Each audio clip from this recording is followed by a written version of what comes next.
Hey there mga my loves, Taurus! So for today's content, we're gonna take a look at your May 2024 reading. So yan mga babes, no, bago tayo magsimula, alam niyo naman, reminders muna tayo na hindi ito for all, no? Kaya naman piliin mo lamang yung mga mensahe na sa tingin mo ay for you at kung feel mo na ang reading nito ay para sa iyo, then this reading might really for you. Meron din po tayong other channels, so kung kayo ay interested na tumambay din dyan, ang mga links po ay nasa description box. So yun nga, wala tayong gender here, babae, lalaki, LGBT, cross-watchers, you can flip roles if you want. Of course, you can do that.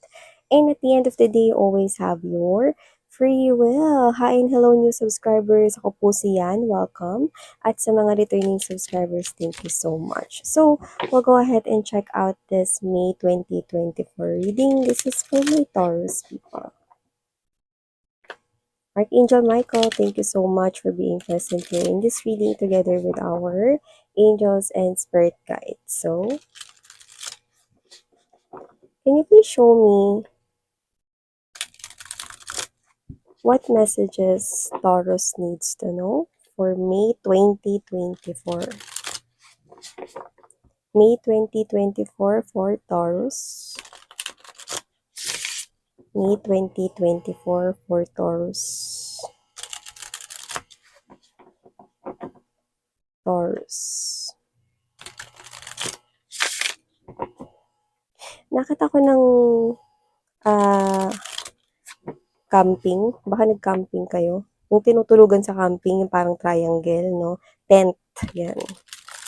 So, maaring nakakita kayo niyan or maaring mag-camping kayo. Just take how this resonates. Okay, so let's go ahead. Ilatag na muna natin lahat bago natin i-read.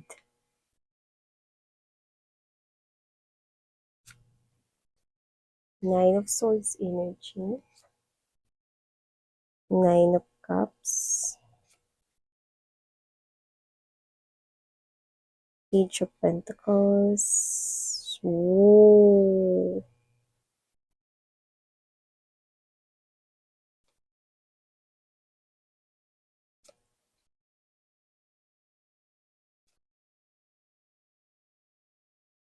Okay.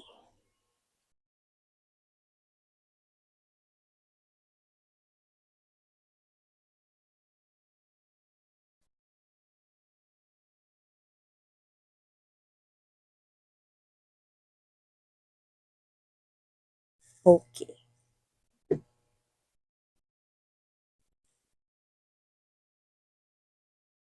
So, Taurus, sa nakikita ko rito, may mga nag-overthink. No? Huwag kayong mag-overthink mga babes. No? Maaaring meron kayo rito iniisip yung problema, no? At parang nag-over-assess kayo, no? Ina-assess niyo yan, no? Sobra. You're obsessing sa pag-iisip dyan sa bagay na yan, no? Huwag kang mag-isip about yan, no? Huwag kang mag-overthink kasi kung ano man yan, I think gusto mo yan, dinidesire mo, wish mo, pwedeng kahit ano na may kinalaman sa work, sa love life or personal life mo, no? Because of the combination of Six of Wands energy, no, and Nine of Cups, napapalibutan ka rito ng mga positive energies, no?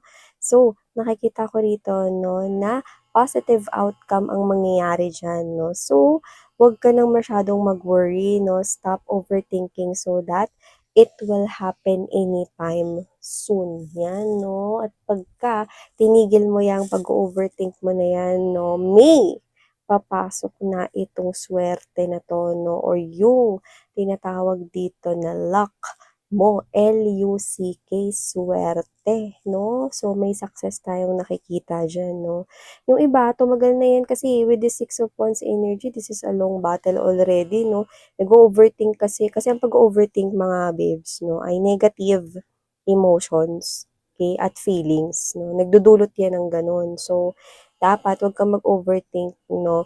Para sa isang bagay na gusto mo, no? Yung kunwari, meron kang gustong person, no? Tapos sasabihin mo, baka hindi niya ako gusto, ay, baka hindi niya ako magustuhan, eh, baka mamaya pag nagtapat ako ng feelings ko, baka mamaya i-reject niya ako agad-agad, yan, no? Kaya, ay naku, kinakabahan ako, baka hindi ako matanggap sa trabaho, parang hindi ako qualified, parang mas may mga magagaling pa sa akin. Yan, overthink. 'Di ba? O kaya may gusto kang bilhin, "Ay 'pag hindi ko yung binili ngayon baka may mabili na yun, baka mabili na yun ng iba." Mga ganyan 'no.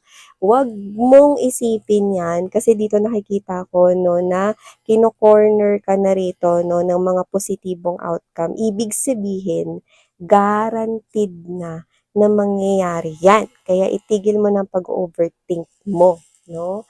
Guaranteed na positibo ang makukuha mong resulta diyan, Taurus. Kaya naman i-expect mo yung something beautiful out of that, 'no. Ano ba yun? Yung positibong resulta, 'no. Makukuha ko 'yan, you know. Magugustuhan din ako ng person na gusto ko, 'yan 'no. Liligawan ko siya at alam ko na meron akong chance, 'yan, 'di ba?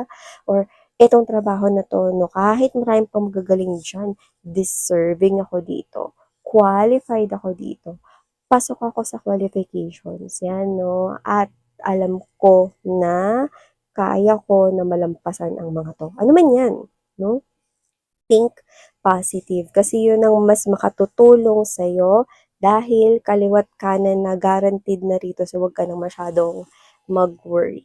Okay, your angels are saying do not worry.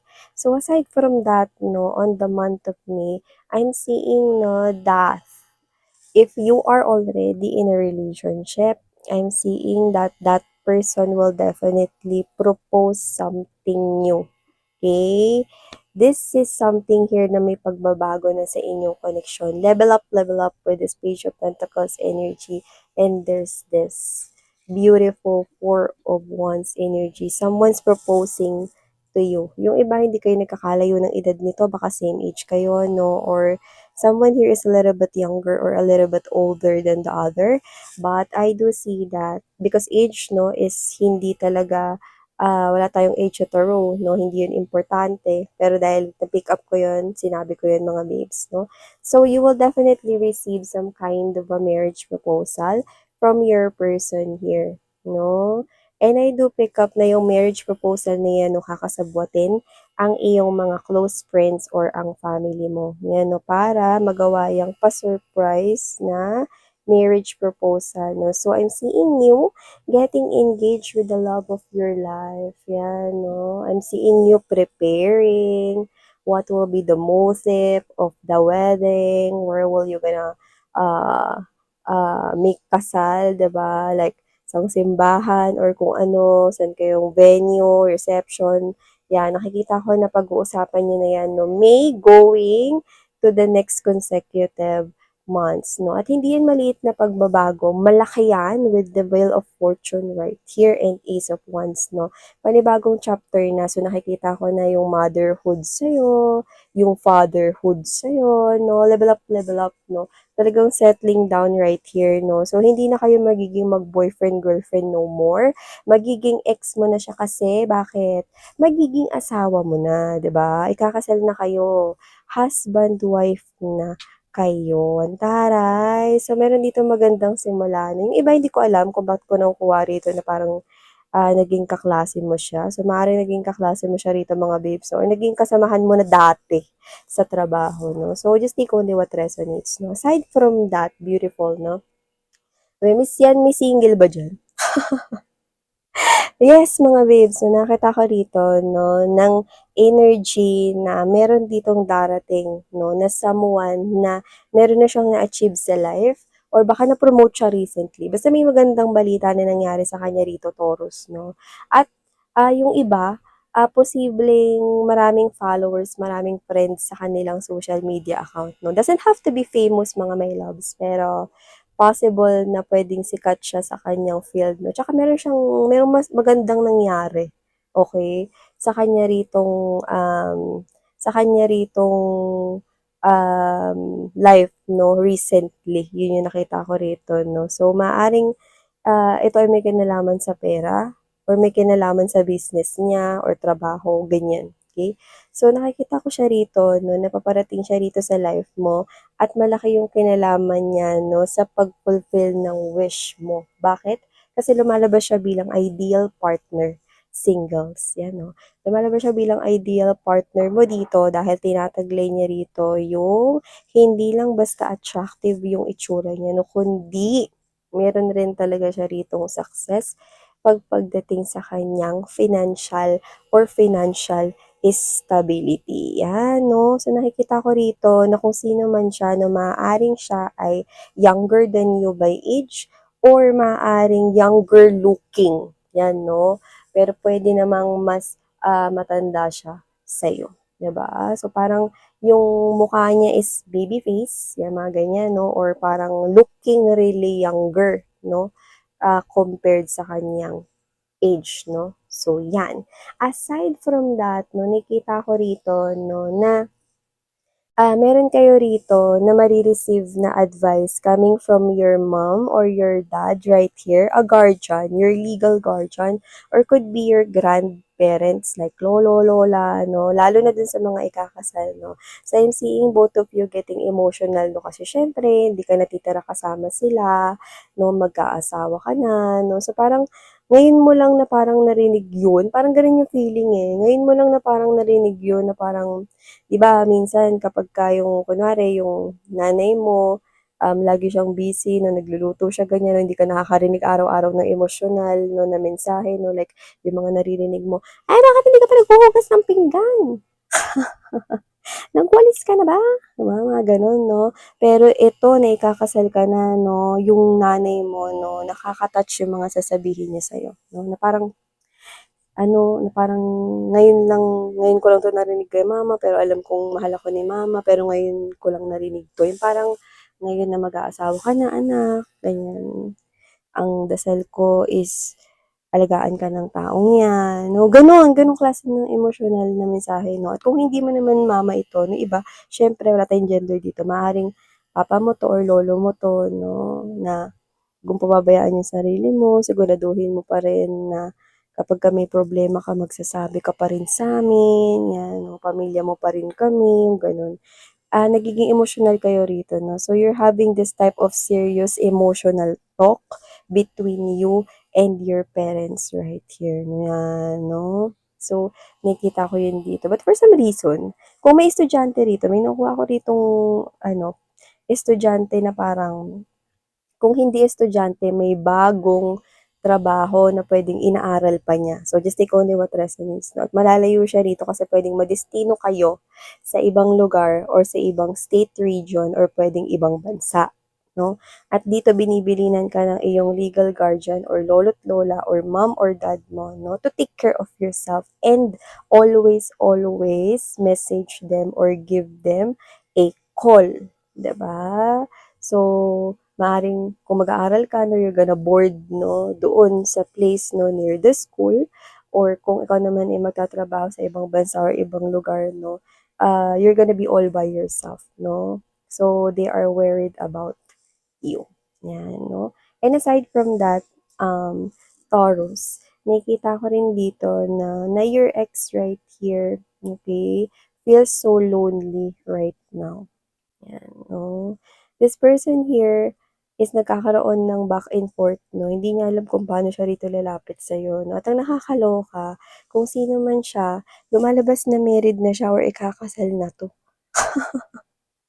So so dito complicated yung sitwasyon kasi mukhang ngayon nare-realize niya na mas mahal ka pala niya, ayun 'no. Naguguluhan na siya sa feelings niya 'no, kasi may third party rito in the past 'no, or may third party sa sitwasyon na ito. May isa pang tao ritong lumilitaw 'no, pero gusto ka niyang kausapin rito 'no. Lumalabas na naguguluhan siya rito, parang atras-abante siya rito, pero gusto niya makipag-usap sa'yo about the ending na nangyari sa inyong dalawa, about the closing of chapters na nangyari sa inyong dalawa 'no. Meron daw siyang gustong sabihin.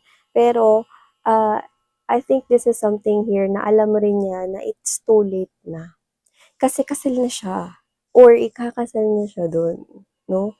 And I do see that it's also too late na kasi ikaw ito 'no, na meron na ritong lumalabas na someone new sa energy mo 'no, at nakikita ko na mas magbibigay ka ng iyong time 'no, at, iyo ritong effort with the new person here, 'yan 'no. So, I'm seeing 'no, na nakakakita ko dito na wala na talagang chance between the both of you and this ex of yours, pero this person here will give it a shot. So, kahit na back and forth pa siya at nag-iisip siya rito, no, kung lalapit na siya sa'yo, no, and pag-uusapan yung ending na nangyari sa inyo, nakikita ko na by the, I think, third week or last week, okay, of the month of May, this person will definitely come forward, no? Lalapit na 'to sa inyo, no, to tell you how he or she feels, na parang para lang siguro ma-release niya yung nararamdaman niya, 'no? Para lang rin siguro mabawasan rito yung pagsisisi niya, 'no? Sasabihin niya na nare-realize niyang mahal niya pala kayo, 'no? So, parang maririnig niyo sa kanya na ito na siguro yung parusa ko, na napunta ako sa maling tao at na-stuck na ako sa ganitong klase ng sitwasyon. Gusto ko lang malaman mo, Taurus, na, na-realize ko na ikaw pala talaga yung mahal ko, 'yan, 'no? So, parang maririnig mo yun coming from your ex-person right here, 'no, na kahit gustuhin ko na bumalik sa'yo, alam kong hindi na puwede, you know? Kasi ikaw 'to na parang hindi mo na rin siya tatanggapin, eh, you know? So, nakikita ko rito, 'no, that you've already finally decided to walk away from this person, 'no, matagal na, long time ago na, 'no? And this person here, para lang rin maibsan siguro yung um, pagiging guilty niya, 'no, or para lang rin matulungan na papalubagin yung loob niya, 'di ba? Masabi niya man lang sa'yo na minamahal ka niya, 'yan, 'no? But it's too late na nga, yun. And also, Taurus, nakita rin ako, 'no, that on the month of May, you do have here blessings coming into your life, 'no? May surprise, may pa-surprise ang yung angels and spirit guides with this Ace of Wands energy, Wheel of Fortune right here, no? And there's this Queen of Wands energy. May pa-surprise na nakaka-excite na surprise ito. Like, papalundag kayo sa saya. Pwedeng may kinalaman ito, no, about that word recognition. So, I don't know if that's promotion for someone listening, or maaaring meron kayo ritong sinalihan na something you're gonna join, or baka nag-join kayo sa isang patimpalak lalim patimpalak sa isang contest right here, 'no, at nakikita ko, 'no, na posibleng magwagi kayo diyan, 'no. So, iba puwedeng promotion 'yun sa trabaho, being recognized, 'no, or meron dito na sinalihan kayo, 'no, tapos ikaw talaga makakuha ng prize na 'yun. Actually, sumali ka dun talaga para makuha mo yung prize. So, hindi ko alam kung anong klaseng prize 'yun, 'no. Puwedeng, nakita rin kasi tayo dito ng puwedeng ito ay, mga mall, 'no, like raffle, 'no. You're gonna win laptop, you're gonna win iPhone, yung mga gano'n, or you're gonna win a vacation trip to other countries or going to Boracay, whatever, 'di ba? So, I'm seeing right here that there is something here na news, 'no, na yun yung blessing na bigay sa'yo ni universe, 'no, and I'm seeing you're gonna make lundag or jump for joy. So, yeah, these are all the messages we've got right here for your May 2024 Taurus. Thank you so much for your time spent here, and please do check out other channels. You're also welcome there, babe. So, sarang hayo, love and life. Annyeong.